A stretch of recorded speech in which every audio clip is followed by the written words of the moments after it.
وَقَاتِلُوا فِي سَبِيلِ اللَّهِ الَّذِينَ يُقَاتِلُونَكُمْ وَلَا تَعْتَدُوا، اور قتال کرو اللہ کی راہ میں ان لوگوں کے ساتھ جنہوں نے تمہارے ساتھ قتال کیا، تم سے لڑے، وَلَا تَعْتَدُوا، لیکن ان کے ساتھ زیادتی نہیں کرنی، ان اللہ لا يحب المعتدین، بے شک اللہ تعالیٰ زیادتی کرنے والوں کو پسند نہیں کرتا۔ یہ جو اکثر بتایا جاتا ہے نا جی محبت اور جنگ میں سب کچھ جائز ہے، یہ بھی اس کے خلاف ہے یہ آیت، کہ جنگ میں بھی سب کچھ جائز نہیں ہے، ایک خاص لیول تک آپ جا سکتے ہیں، اس سے آگے نہیں۔ مسلم شریف میں ڈیٹیل حدیث ہے کہ نبی علیہ السلام جب بھی کوئی لشکر روانہ کرتے تو فرماتے کہ بچوں کو قتل نہیں کرنا، عورتوں کو قتل نہیں کرنا، کوئی درخت نہیں توڑنا، ٹھیک ہے، جو لوگ میدان جنگ میں نہیں آئے ہوئے ان کو قیدی نہیں بنانا۔ یہ نہیں ہے کہ آپ نے ایک شہر فتح کیا ہے تو جو لوگ آپ سے لڑنے کے لیے وہ تو چند ایک لوگ تھے، اب جو شہر کے اندر عوام ہے اس عوام کو اپنا غلام نہیں بنانا۔ آپ دیکھ لیں، ورنہ تو مسلمانوں کی لونڈیاں لاکھوں کی تعداد میں ہوتی ہیں، اگر یہی ہوتا۔ یہ لونڈیاں صرف وہ عورتیں تھیں جو میدان جنگ میں مسلمانوں سے لڑنے کے لیے اپنے مردوں کے شانہ بشانہ میدان جنگ میں آئی ہوئی تھی، بارڈر کے اوپر، ان کو لونڈیاں بنایا گیا۔ لیکن ان کے بھی حقوق ہیں کہ جو خود کھانا ہے وہ ان کو کھلانا ہے۔ اس میں بھی کہا گیا کہ ان عورتوں کو آزاد کرو اور ان کے ساتھ خود نکاح کر لو، ان کو ایک آزاد عورت والا سٹیٹس دو، تو یہ اللہ کے نزدیک پسندیدہ ہے۔ باقی جو اپنے علاقوں میں لوگ رہ رہے ہیں، نہ وہ غلام بنائے جائیں گے، نہ ان کی عورتیں لونڈیاں بنائی جائیں گی، صرف یہ ہوگا کہ وہ جزیہ دے کے رہیں گے، اور جزیہ ایک ٹیکس تھا جو وہ وصول کیا جاتا تھا مسلمانوں کی جانب سے، کافروں سے، اس کے اگینسٹ وہ ان کی حفاظت کرتے تھے، اور اگر کوئی علاقہ مسلمان خالی کرتے تھے تو وہ ان کو اس سال کا جزیہ واپس کر دیتے تھے کہ اب ہماری کوئی ذمہ داری نہیں، یہ اپنے جو 4 دینار ہیں، 4 سونے کے سکے سال میں دیے جاتے تھے، یہ پاس رکھو اپنے۔ تو اس وقت کے قبائلی دور میں جب ہر وقت قتل و غارت کا خطرہ لگا رہتا تھا، 4 دینار کے عوض پورے سال کی آپ کی سیکیورٹی اگر مل جائے تو کوئی مہنگی نہیں ہے۔ اور یہ کافروں سے جزیہ لیا جا رہا ہے، مسلمانوں سے بھی لیا جاتا تھا وہ زکوٰۃ، مسلمان بھی ٹیکس پے کر رہے ہوتے تھے۔ یہ نہیں ہے کہ مسلمان اسی طریقے سے جو ہے وہ، بلکہ آپ کو پتا عمر بن عبدالعزیز کے دور میں جب اسلام کی یعنی حدود پھیلنی شروع ہوئی اس اعتبار سے کہ لوگوں نے اسلام قبول کرنا شروع کر دیا، تو یعنی کچھ گورنروں کی جانب سے سیدنا عمر ابن عبدالعزیز کو یہ لکھا گیا خط کہ اگر اس طریقے سے تیزی سے لوگ مسلمان ہوتے رہے تو یہ تو ہمارے جزیے کی رقم ہی کم پڑ جائے گی۔ تو حضرت عمر بن عبدالعزیز بڑے ناراض ہوئے، انہوں نے کہا نبی علیہ السلام کو اللہ تعالیٰ نے کوئی ٹیکس کلیکٹر نہیں بنا کے بھیجا ہے، وہ اللہ کے پیغمبر ہیں، تو ہماری تو یہ کامیابی ہے کہ کوئی شخص اسلام قبول کر لیتا ہے، بھلے اسی وجہ سے کر لے کہ وہ جزیے سے بچ جائے، لیکن اسلام میں جب آئے گا تو وہاں بھی اس کو زکوٰۃ تو دینی پڑے گی۔ لیکن اصل یہ وجہ نہیں تھی کہ وہ جزیے سے بچنا تھا، جزیہ کیا تھا؟ اس سے زیادہ مال تو وہاں کے ڈاکون سے لوٹ کے لے جاتے تھے، رومن امپائر کے بدماش جو ٹیکس کلیکٹر تھے وہ آ کے لے کے چلے جاتے تھے۔ 4 دینار تو کچھ بھی نہیں تھا ان کے لیے۔ مسلمانوں کے وہ اخلاق سے متاثر ہوئے کہ مسلمان اتنے اپ رائٹ ہیں، اتنے انصاف پسند ہیں، اتنے منصف مزاج ہیں، اس چیز نے ان کو اٹریکٹ کیا تھا۔ تو اللہ تعالیٰ ہمارا قتال کرنا ہے لیکن حد سے نہیں بڑھنا، اللہ کو حد سے بڑھنے والے پسند نہیں ہے، یعنی محبت اور جنگ میں سب کچھ جائز نہیں ہے۔ بخاری مسلم میں یہ حدیث ہے کہ جنگ دھوکے کا نام ہے۔ اس کا یہ مطلب نہیں کہ جنگ میں آپ نے اگر مخالف فریق کے ساتھ کوئی عہد کیا تو وہ عہد توڑ دینا ہے، وہ تو حرام ہے۔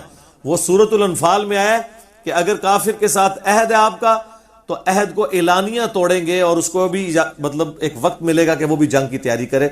جب تک آپ عہد اعلانیہ نہیں توڑیں گے آپ اس کے ساتھ گریلا وار بھی نہیں کر سکتے۔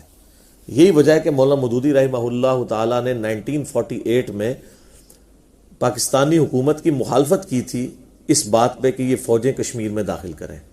اس لیے نہیں کہ وہ کہتے تھے کہ انڈیا سے جہاد کرنا منع ہے، اس لیے کہ وہ یہ کہتے تھے کہ آپ ملکوں کی باؤنڈری میں بندھے ہوئے ہیں اور آپ اندر خانے تو فوجیں داخل کریں اور اوپر امن کا معاہدہ چل رہا ہو، یہ غلط ہے۔ آپ اعلانیہ جنگ ڈکلیئر کریں کہ آپ ہمارے دشمن ہو، جنگ کے لیے تیار ہو جاؤ، تو بالکل یہ ٹھیک ہے۔ جامعہ ترمذی میں ابو داؤد میں وہ حدیث موجود ہے نا، حضرت معاویہ رضی اللہ تعالیٰ عنہ کے دور ملوکیت کے اندر رومن امپائر سے ایک معاہدہ چل رہا تھا، تو اس معاہدے کی مدت جب بالکل قریب ہوئی تو پورے ہونے کی، تو حضرت معاویہ نے پہلے ہی ان کے بارڈر پہ لا کے فوجیں بٹھا دی جیسے ہی کل کی ڈیٹ میں یہ معاہدے کی ڈیٹ اینڈ ہوگی تو ان پہ ٹوٹ کے ان کا وہ علاقہ ان سے چھین لیں گے. تو وہاں پہ ایک صحابی جو تھے سیدنا عباسہ رضی اللہ تعالیٰ عنہ علیہ السلام، وہ گھوڑے کو ایڑی لگاتے ہوئے تو مسلمانوں کی فوج میں سے نکل کے بارڈر پہ سامنے آگے کھڑے ہو گئے کہ میں تمہیں یہ کام نہیں کرنے دوں گا، کیونکہ رسول اللہ سے میں نے سنا تھا جس قوم سے تمہارا معاہدہ ہو جب تک اس معاہدے کو اعلانیہ ختم نہ کرو اس طرح ان پہ عمل نہیں کر سکتے. تو حضرت معاویہ کو، حالانکہ وہ اتنے سخت مزاج حکمران تھے، اس صحابی کے سٹینڈ کی وجہ سے اپنا ڈیسیژن واپس لینا پڑ گیا. تو اب دیکھ لیں محبت اور جنگ میں سب کچھ جائز نہیں ہے. جنگ دھوکے کا نام ہے. مراد یہ کہ جنگ میں آپ توریہ کر سکتے ہیں، جھوٹ بول سکتے ہیں اپنی جان بچانے کے لیے، جو سورۃ النحل کی آیت نمبر 106 میں ہے، زندگی موت کی کشمکش بنے تو آپ جھوٹ بھی بول سکتے ہیں. آپ سور کا گوشت بھی کھا سکتے ہیں، مردار بھی کھا سکتے ہیں، غیر اللہ کے نام پہ ذبح کی ہوئی چیز بھی کھا سکتے ہیں، اور بہتا ہوا لہو بھی کھا سکتے ہیں. چاروں چیزیں جو منع ہے ایز اے لاسٹ ریزارٹ. تو جنگ میں بھی سب کچھ جائز نہیں ہے، اس کے بھی اصول ہیں. اور محبت کے تو اصول اتنے اسٹرکٹ ہیں اسلام کے اندر کہ اس کائنات میں سب سے زیادہ محبت مخلوقات میں اگر کسی سے ہو سکتی تھی تو وہ محمد رسول اللہ ہیں صلی اللہ علیہ وآلہ وسلم. لیکن ان کے بارے میں بھی ابو داؤد ترمذی ابن ماجہ میں آتا ہے کہ صحابی نے سجدہ کیا، آپ نے کہا سر اٹھا کیا کر رہا ہے، جب میں فوت ہو جاؤں گا اور تو میری قبر سے گزرے گا کیا میری قبر پہ بھی سجدہ کرے گا؟ کہا نہیں یا رسول اللہ. تو فرمایا پھر مجھے کیوں کر رہے ہو؟ اگر میں سجدہ جائز سمجھتا تو بیویوں سے کہتا کہ اپنے خامدوں کو سجدہ کریں اس حق کے سبب جو اللہ نے ان کو دیا ہے. تو نبی الاسلام نے عشق دے چلے نمبر لے گئے اس چیز کو انڈورس نہیں کیا، بلکہ عقل والی جو روش ہے اس کو سپورٹ کیا. صحیح بخاری میں آتا ہے کہ صلح حدیبیہ کا معاہدہ لکھا جا چکا تھا، اور اسی دوران وہ جو معاہدہ لکھنے والا ہے نا سہیل ابن عمر، وہ مسلمان اس کا بیٹا ہو چکا ہوا تھا، وہ خود کافر تھا، ابو جندل، اور وہ اپنے باپ کی بیڑیاں چھڑوا کے تو وہیں پہ پہنچ گیا مسلمانوں کے اس معاہدے کے دوران. حالانکہ اس وقت یہ تو ایک سمجھ لیں بونس کے طور پہ سے لیا جا سکتا تھا، لیکن حضور نے کہا کہ نہیں ابو جندل صبر کرو، معاہدہ لکھا جا چکا ہے. حالانکہ وہ ٹرانزیشن پیریڈ تھی، وہ تو طے ہوا تھا کہ اگر کافروں کی طرف سے کوئی مسلمان ہو کر مسلمانوں کے پاس آیا تو واپس کیا جائے گا. تو وہ جب معاہدہ لکھ رہے تھے وہ اس کے بعد تو مسلمان کو ہو کے نہیں آیا تھا، وہ تو پہلے کا مسلمان تھا، وہ تو اس دوران ہی آ گیا تھا. اگر ٹیکنیکلی دیکھا جائے وہ اس معاہدے میں لائن نہیں کرتا تھا، لیکن حضور علیہ السلام اتنے اپ رائٹ تھے کہ کسی دور کے درجے میں بھی میرے اوپر یہ الزام نہ لگے کہ یہ عہد کی پاسداری کرنے والے نہیں ہیں. کیونکہ قرآن میں سورہ بنی اسرائیل میں 10 کمانڈمنٹس میں آیا کہ عہد کی پاسداری کرو، تم سے عہد کے بارے میں پوچھا جائے گا. اور مسند احمد کی حدیث ہے کہ جو عہد پورا نہیں کرتا اس کا کوئی دین ہی نہیں ہے.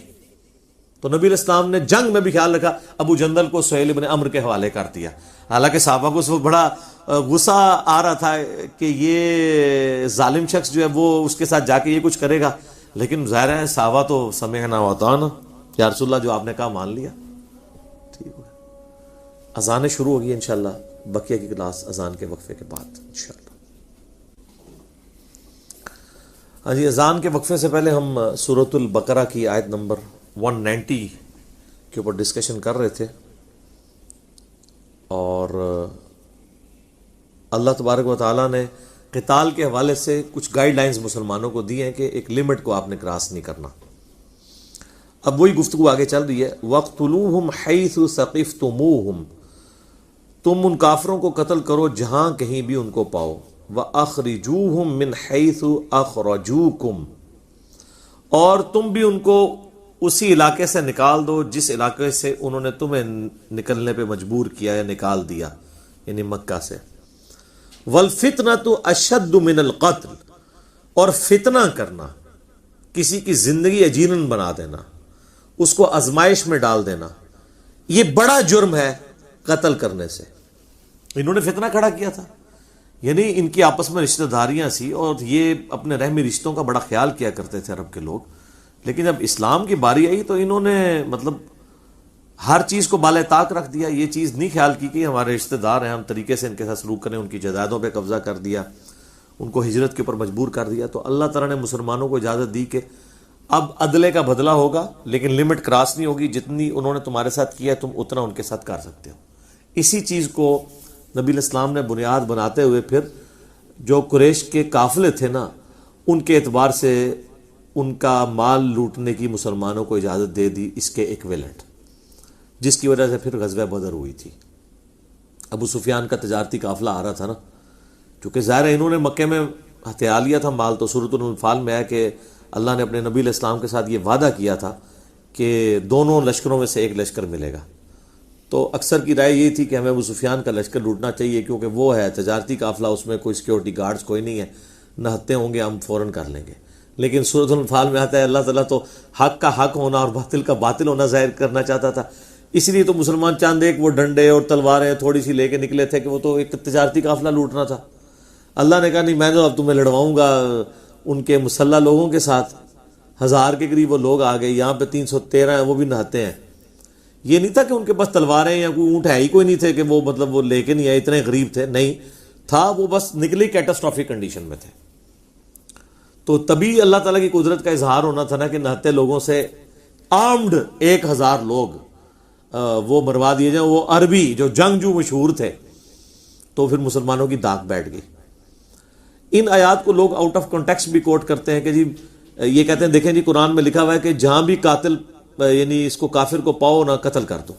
تو یہ صرف اس آیت کو اس طرح نہیں لینا ہے، یہ کن کافروں کی بات ہو رہی ہے؟ جو مکے کے وہ کافر جنہوں نے مسلمانوں کے ساتھ یہ نہیں ہے کہ آج مسلمان جہاں بھی کوئی کافر دیکھیں گے تو اس کو قتل کر دیں گے، یہ اس طرح نہیں ہے۔ اور اللہ تعالیٰ ہمارے جو فتنہ انگیزی ہے نا جو انہوں نے مچائی ہے، یعنی زمین کے اندر انہوں نے فساد فی الارض جو کر دیا ہے، یہ بڑا جرم ہے کافروں کا۔ تو اس سے یہ بات پتہ چلی کہ بڑے جرم کو مٹانے کے لیے کبھی کبھار قتال کرنا پڑتا ہے۔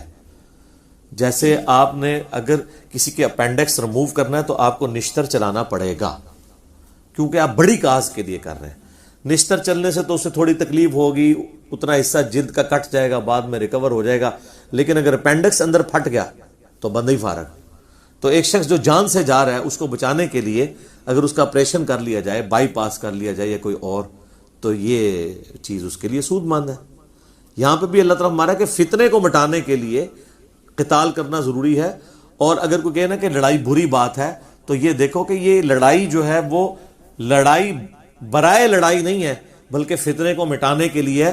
اور والفتنۃ اشد من قتل، من القتل، فتنہ جو ہے وہ تو خود قتل سے بڑھ کے چیز ہے۔ تو فتنے کو مٹانے کے لیے چھوٹی چیز کرنا لاجیکلی صحیح ہے، سمجھ رہی بات کی؟ لیکن اس میں بھی دیکھ لیں آپ، جنگ کے بھی اصول ہیں، everything is fair in love and war نہیں ہے۔ وَلَا تُقَاتِلُوهُمْ عِنْدَ الْمَسْجِدِ الْحَرَامِ، اور دیکھنا مسجد حرام کے پاس قتال نہیں کرنا، وہ حرمت والی جگہ ہے، وہ مکے کی سرزمین ہے، وہاں حرمت والے مہینوں میں تو ویسے ہی جنگ منع تھی، عام حالت میں بھی مکے کے اندر آپ یہ کام نہیں کر سکتے۔